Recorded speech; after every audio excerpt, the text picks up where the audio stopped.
Over the last 7 years, I've visited a lot of African countries doing tech evangelism.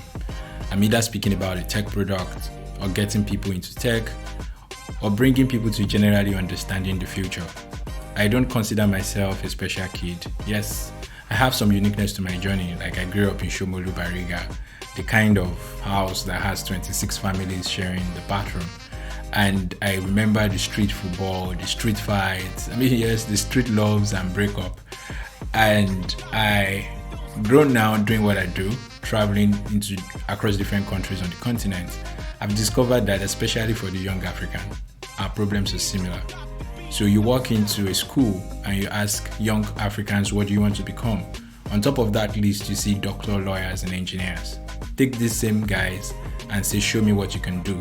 You see amazing dancers, people with football as sport mates, boxers, people that make toys from scrap material. So you ask yourself, why does this girl that can paint so well want to be a lawyer? And why does this boy that makes toys from scrap materials want to be a medical doctor as opposed to being a robotics engineer?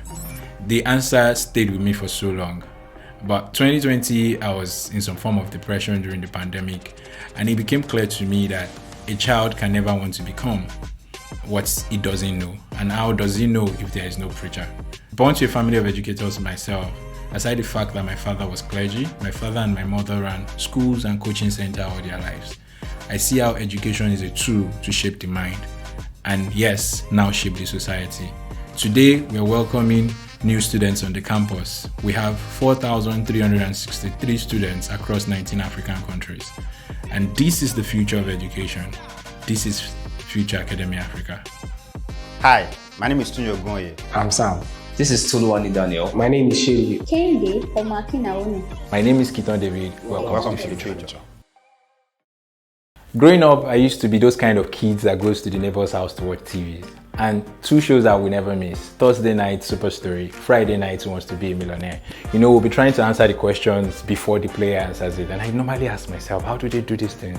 Where is Who Wants to Be a Millionaire shot? I found out it was Ultima Studios. I told myself back then, as a child, that his father could not afford a TV, that I was going to shoot something at Ultima Studios. And today, we are shooting Global Human Series Volume 3 at Ultima Studios. I know this might not sound like a big dream to a lot of you, but it is so much joy to me. Anything you dream about, you can actually bring it to life.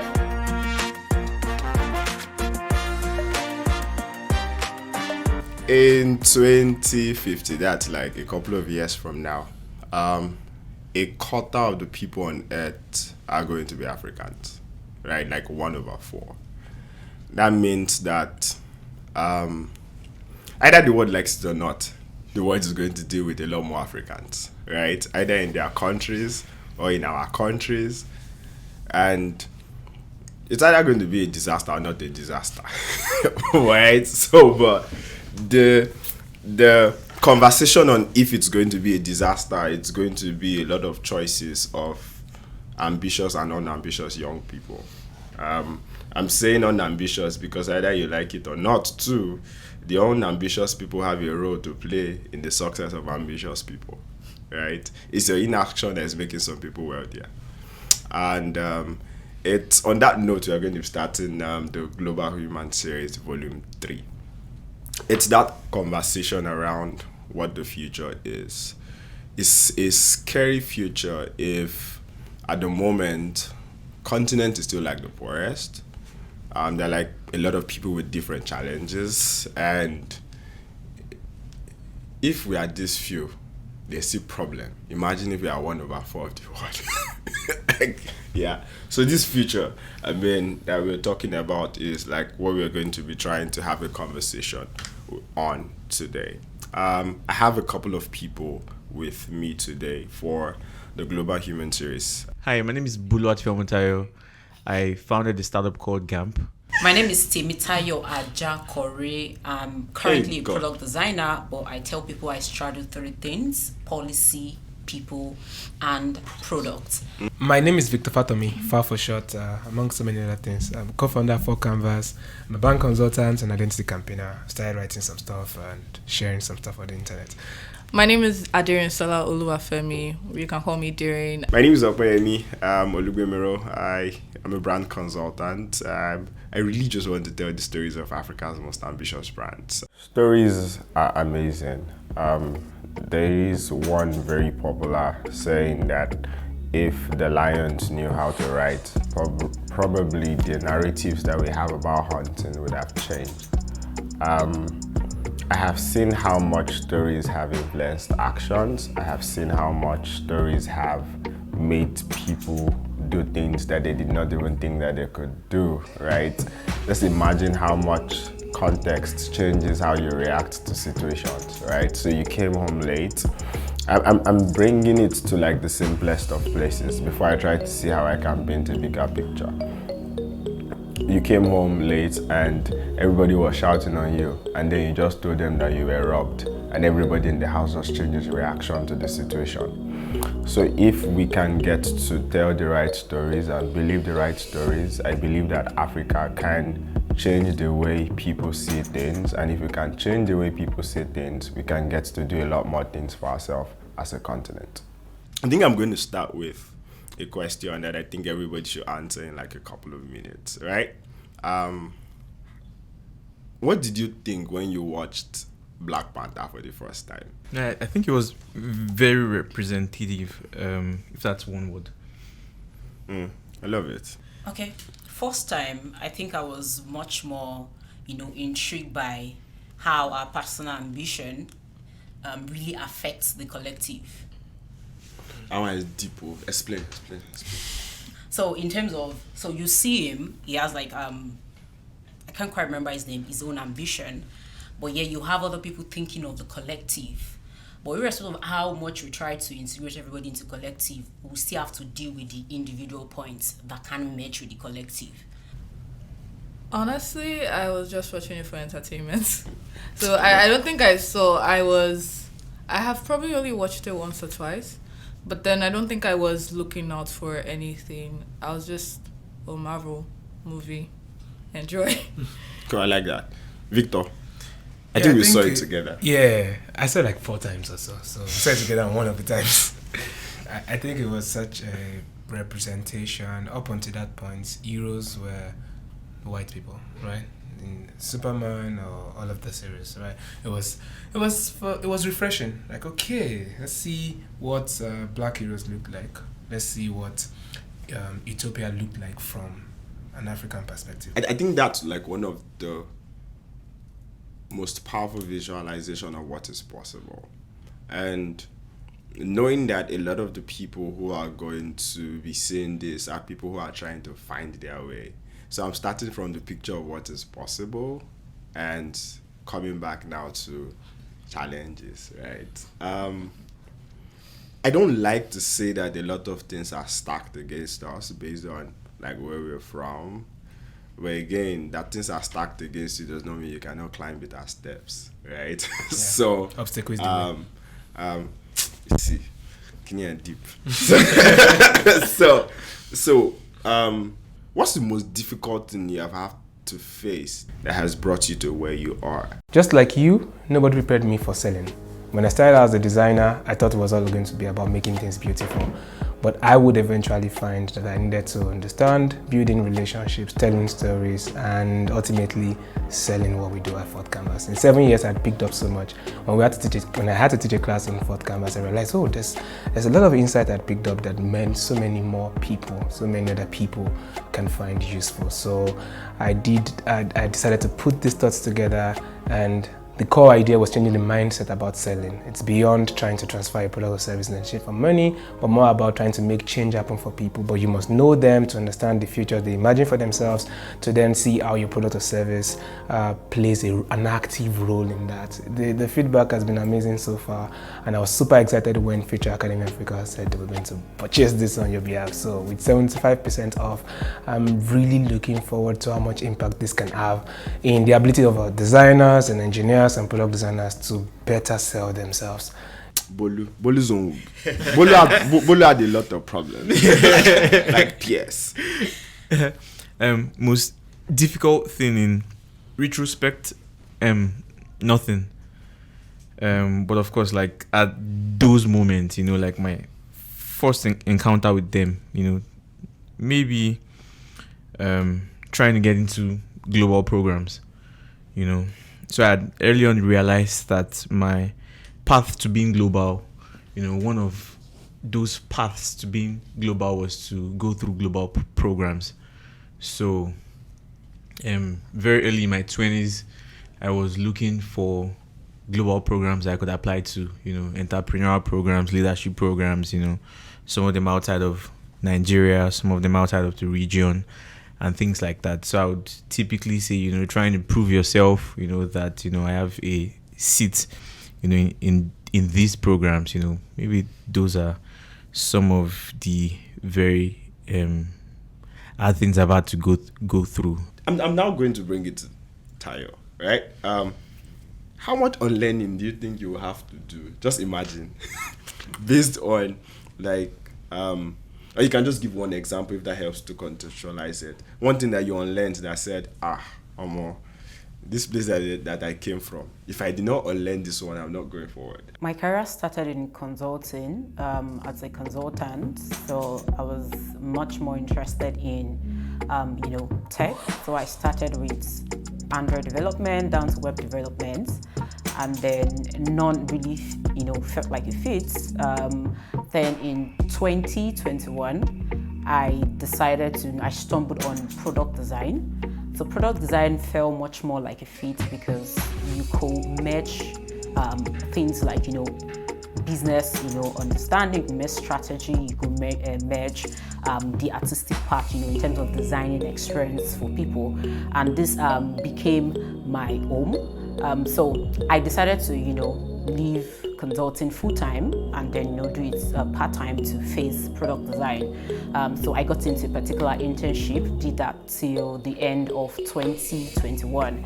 I was just scrolling through, Twitter in December 2022 or January 2022 rather, and then I just saw a tweet about a fellowship saying, they train designers and then, couple up on the tech field. And then I was skeptical at first because, we have lots of, design community, and just like, okay, if these people are asking us to make a commitment of a particular amount just, to show how interested we really are in growing, then there's something, there's something they really want to achieve. So I just started to, make the commitment, pay the commitment fund, and then see what they could really do. Onboarding, coming in, it was like, every other community, there were like crowd, people you don't know, and then this is like a new home. So I started my journey and, getting to know the people at Future Academy Africa.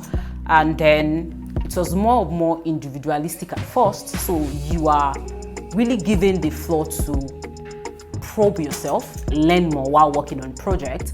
And then post working on projects, we moved to, working in groups, that's in partnership with others. And I think that's when the fellowship really got interesting to me, because now I got the opportunity to work together with others in the fellowship. So I would say the working together with people was, the most interesting 3 months of the fellowship for me. And then at the end of the day, it was amazing to be a fit for Prunedge as an associate product designer. I'm looking forward to the journey, looking forward to how much I can, handhold other people in Prunedge, in Future Academy Africa, to be on the journey with me while we grow and look at, building other people through the community. The first thing that comes to mind is, so I didn't go to university, right? And I know that in that time in my life, okay, I didn't go to university. So when I got... She doesn't sound like that, right? Yeah, guys. So where'd you go to? I went home. That's also a place. Exactly. So when I graduated from secondary school, I mean, everybody in my set, I was planning to go to uni, right? It's not like I didn't have plans to. I was planning to, all of us to be talking about the future that we have for ourselves, or where we want to go, whether it be 4 years from now, 5 years from now, 10 years from now. Slum book. All of that. Yeah. And stuff happened family-wise, and I just couldn't go. It was always a thing where, okay, you'd go next year, and then you'd go next year. And I graduated secondary school in 2015, this 2022, still haven't gone to uni. So it was just, I kept hoping that like the next year I would actually go. And then it became a thing where I was tying my self-worth to that. Because I would be talking to people that I graduated with, and it's like, oh, they just finished their first year or second year of uni, and if I try to stay away from them, but then when I started speaking to some of them, like maybe they reach out and like, oh, Darren, how are you doing? And it's like, oh, what are you doing now? I just would be like, don't ask me that. So I actually stopped talking to people because of that, because I didn't want to be asked, oh, where are you now? What are you doing? Because it just felt like, the typical Nigerian thing is, you finish secondary school, you go to uni, then you go and do this, then you go and do that. There was like a whole path for your life, and I wasn't living up to that. So yeah, it was a very difficult. I mean, now I don't care much, but at the time it meant a lot to me, and I was hurt by it. And then I, discovered UI UX design. I wasn't sure that it was something that I wanted to do, or rather I discovered design. I used to be a photographer. I'm skipping out on that part, but I used to be a photographer, and I had to learn how to design certain things for that, but like photo books and all of that. So I knew how to use Photoshop to design basic things, and then I'll design flyers for my church. But then when I decided I wanted to be a designer, which was early 2019, yeah. Wow.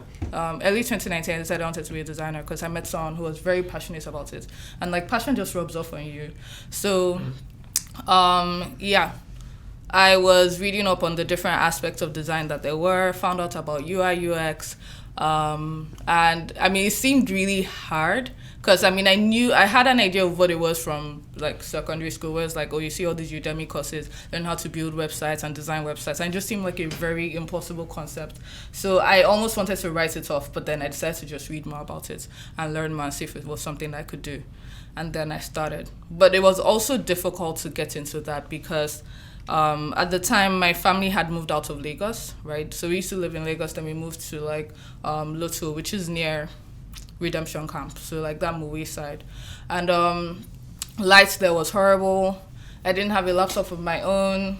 My mom's laptop was, during the move, the movers spoiled it, so like half of the screen was, more than half of the screen was like black, and you could just see like in this tiny section. But then that was what I was using to learn how to design. So I had, we had this HDMI cable, would connect it to the TV, and then I'd use that to like see what I was doing. You don't look like what you have been through. The only thing coming to my mind is GAMP. like you don't look like what you've been through. I mean, just to summarize, it was. I mean, I didn't think much about it until people started saying this, right? Yeah. So where I realized that, I was actually being intentional about this thing without realizing, because it wasn't like, I want to be better for myself. I was just doing it. Your story is like the story of a good number of people across the continent, right? So it means that people can relate. But one of the things I want this video or anybody who watches this to be able to know is that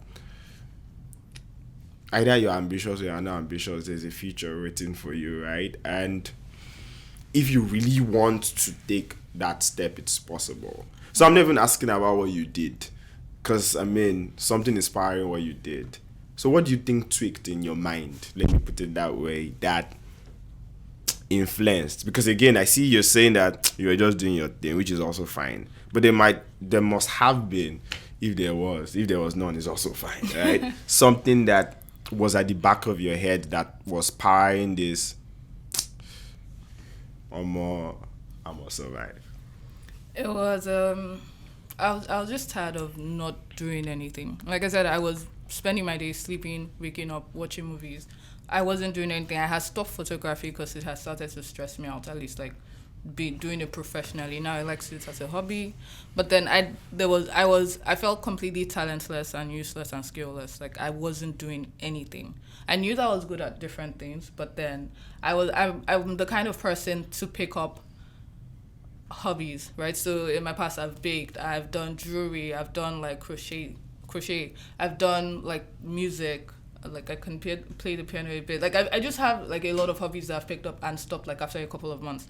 So like for this, it was just I want to be good at something. I want to actually prove to myself that. I mean, now that I'm thinking about it that I realize at the time I was just doing it right.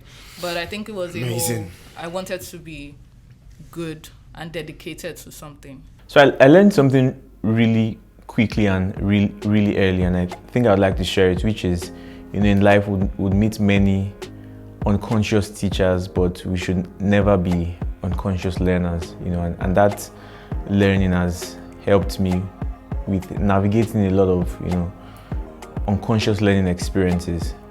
So what I've done is to ensure that when I'm in the right environment that stimulates growth, to quickly identify who typical teachers would be for me in those environments, and 3, make notes, ask questions, and grow from there.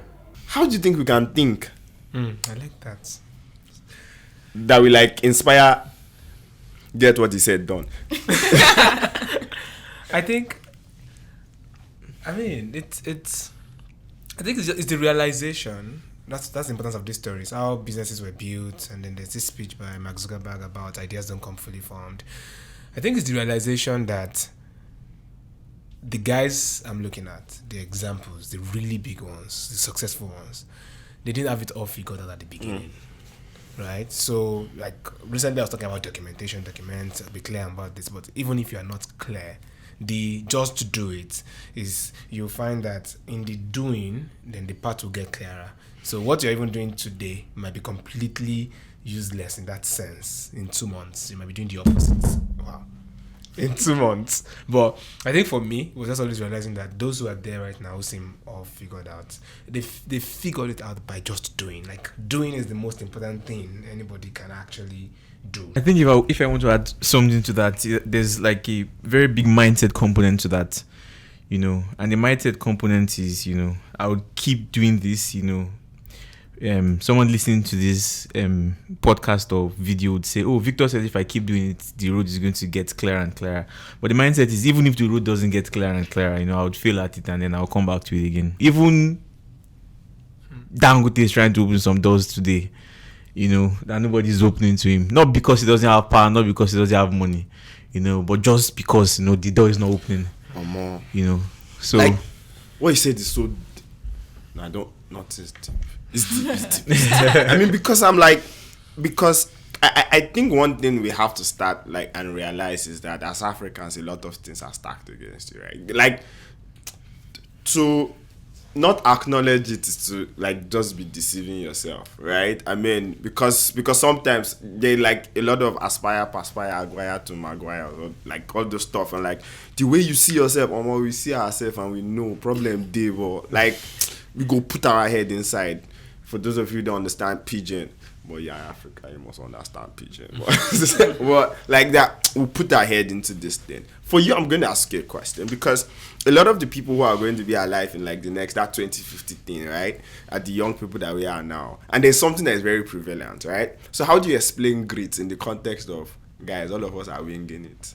My product journey so far, I have been supported by people, and I think it just speaks to how important it is to have a network of people around you. Not just in your field, but just a network of people who know what it is that you do and are also dedicated to seeing you grow and come up. So the examples I could give are, I got my first job because of the people that I knew. I got my second job and my current job because of the people that I knew. It's just like having a community and a network of people who would speak for you in rooms that you're not in, and who are also dedicated to growing with you, helping you become a better version of yourself as a person and in whatever field you are involved in. When we all talk about our process and embracing it, we all say that a lot, but I don't think we all embrace the entirety of the process. In the sense that humans, we tend to be optimistic a lot, which is very good, but people also don't think about the opposite of it. So sometimes, because often really when people think of, oh, this is the process and this is the beginning and the end point of the journey, we usually visualize it in terms of the success. a lot, but not a lot of people also think about the failure that might be like the potential end. So for me, I really love when we also like put that into context also, because you have a better understanding of where you can pivot to or move to when you have that insight. And this has also showed it in my journey to go into tech. Yes, when it's, oh yeah, I want to be like a tech person. Okay, fine. Then where did I start? Okay, yeah, started with app development and Deladies. So I was just interested, so I picked that up. I was doing, but it didn't just like feel quite right for me. So I was just like, okay, this does not like work. At the end of the day, what could potentially happen? Okay, I'm the kind of person that does this and all. Yes, philosophy background. I've done a lot of research. I love, tinkering with ideas and where are people really thinking from. So consulting became a good fit. So yes, I was in consulting, doing, market development, developmental consulting, policy research. That felt like home for me. But then again, that wasn't really me, to be honest. There was still the artistic part of me. So people just say, oh man, you're a good photographer. Oh, like, you usually think of, what's the way we can bring out the arts and things. So it's like, okay, maybe it's time to go back again. So I went to web development again also. And I spent quite a lot of time in that because, I went deeper. But it didn't still feel like me. Something was just still code. But for some people, just like, I want to do this thing. Yes, success, that's the process. There's an endpoint, a web developer or this person. So this is the end. But for me, I just felt like, okay, anything you do in the process is an added knowledge to you. And knowledge is the best currency. What you don't know, you have to pay for it.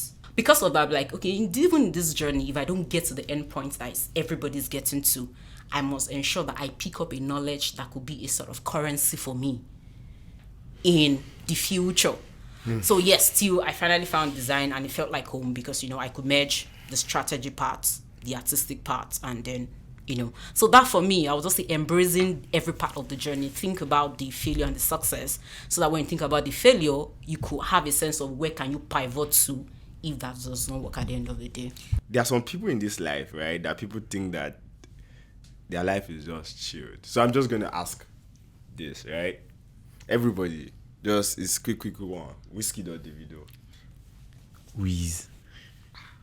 Because his life is no stress. Yeah, like I don't like. Don't worry, don't explain because they will come for you. Darren, Whiskey or Davido? None. That answer is too safe.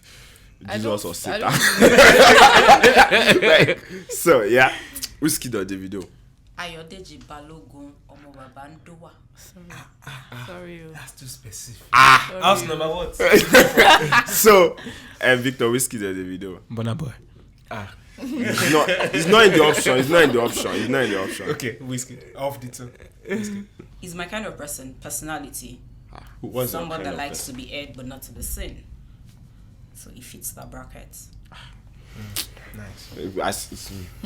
Okay, so I'll just say maybe he's intentional without, in a way, without being... He's moving without noise. Without noise, yes, that's my kind of person. That makes sense. Move without noise. Big Bang Theory that created the world. There was noise. So.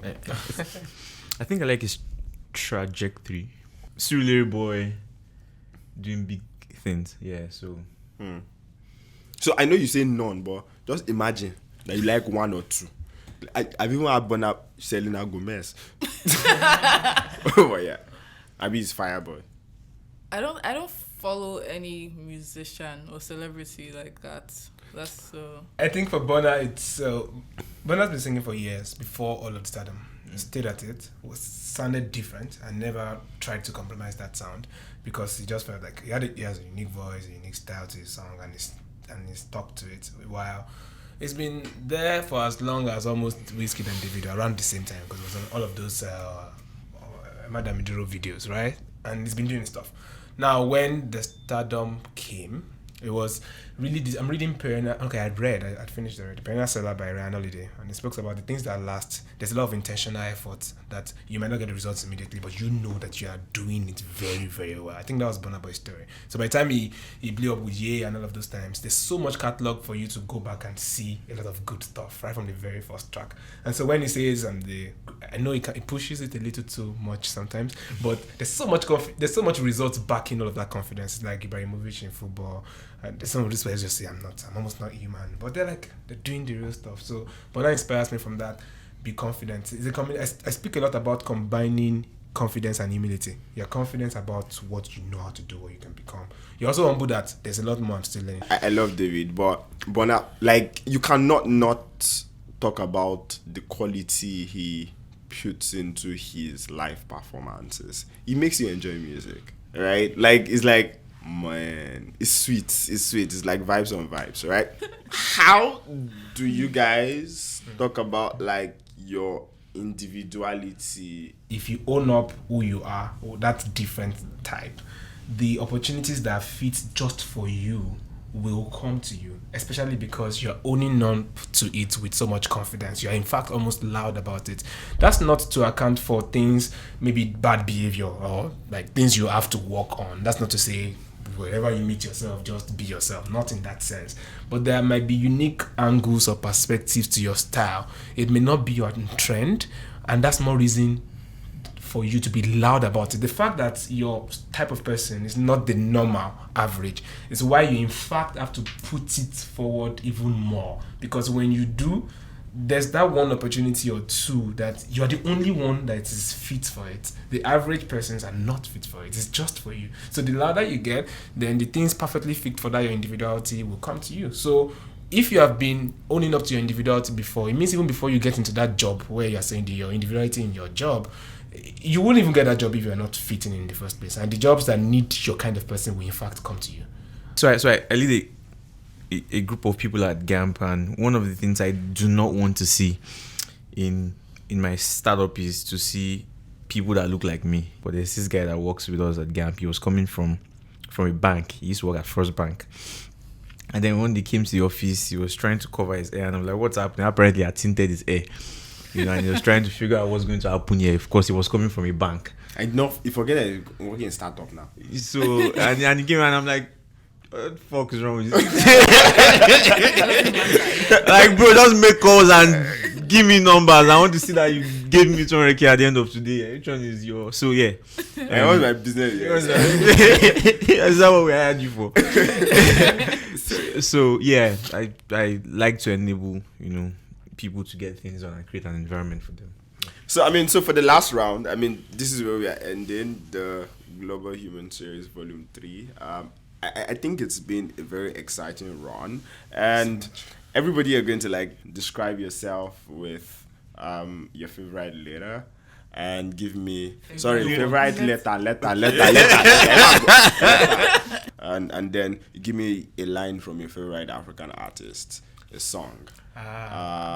Then don't worry, you can say prayer is the key. Prayer is the key.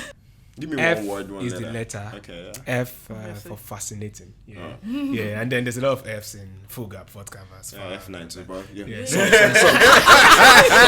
Songs. Okay, song. Just give me one. What comes to mind is organize. Every other day. That's what I was gonna say. Every other day, I organize. Some of us are wise. Some of us are wise. I was going. Well, yeah, okay. I will go with extraordinary things I'm doing. Ordinary things, no, they move me again. All of you are just talking about street songs. Okay. So yeah. Bolu. Yeah. The letter for me is D.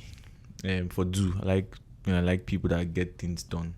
And then I think two songs from it. First one is, a line from Burna Boy's song where he said, somebody should have seen something, and that's because a couple of times I just look at myself or people around me, I'm like, how come people didn't pick this? Why is everyone just realizing this? So somebody should have seen something. I don't know if you know that song. And then the other one is, Blessed by Wiz, which is cold mineral, cold pure water. Around the edges, maybe yes. That cold mineral, cold pure water part. That's your best part. That's my best line. Cold mineral, cold pure water. Because the person will just do it, supposed to drink. If there's something about a word, it would be storytelling, right? And a song, a god, Magade. What is that song? This one, No weekend for a Magade. Something. That's the song. Zerubbabel. Zerubbabel. Yeah, that's. I would say V. I am a vibe. And for the song lyric, I would say We can support you, right? yes. Okay, like my backup singer. So yeah, go 1, ahead. 2, 3, 3, go.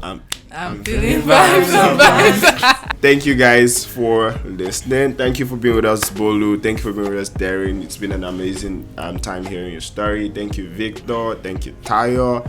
And this is Global Human Series Volume 3, right? A whole lot of the conversations we have tried to have today is getting you to see a future without necessarily giving you the future is this, the future is that. Because for us, I just even think that you need to choose your own future, right? And so, I mean, nobody's giving you a picture of what your future should look like, right? Just build that future that is amazing, and let's get to see how maybe the next Global Human Series we may be talking about your story. I think this is where we sign out. Yeah.